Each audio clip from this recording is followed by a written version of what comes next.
સંતરામપુર તાલુકાના જાનવડ ખાતે રોહિદાસ સમાજની અનોખી પહેલ સદભાવના ચેરિટેબલ ટ્રસ્ટ દ્વારા સ્વર્ગસ્થ ગણેશભાઈના રૂપિયા 1 લાખની આર્થિક મદદ। મહીસાગર જિલ્લાના સંતરામપુર તાલુકાના જાનવડ ગામ ખાતે રોહિદાસ સમાજ દ્વારા સમાજમાં એકતા અને સહકારની ભાવના મજબૂત બને તેવી અનોખી પહેલ કરવામાં આવી છે।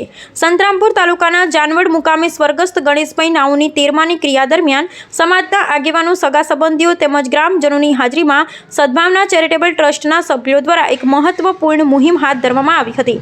આ પ્રસંગે સ્વર્ગસ્થ ગણેશભાઈના પરિવારને આર્થિક રીતે મદદરૂપ થવા માટે સમાજના લોકો દ્વારા નાનું મોટું યોગદાન આપવામાં આવ્યું હતું। સમાજના તમામ લોકોના સહયોગ અને એકતાને કારણે આજ રોજ સ્વર્ગસ્થ ગણેશભાઈના પરિવારને કુલ રૂપિયા 1 લાખની આર્થિક સહાય આપવામાં આવી હતી। આ પહેલ દ્વારા રોહિદાસ સમાજમાં પરસ્પર સહકાર અને એકતાનો ઉત્તમ સંદેશ આપવામાં આવ્યો છે। આ પ્રસંગે આયોજકો દ્વારા તમામ સહયોગી દાતાઓ ઉપસ્થિત આગેવાનોનો હાર્દિક આભાર વ્યક્ત કરવામાં આવ્યો અને આવી સામાજિક પહેલો સમાજને નવી દિશા આપે તેવી આશા વ્યક્ત કરવામાં આવી।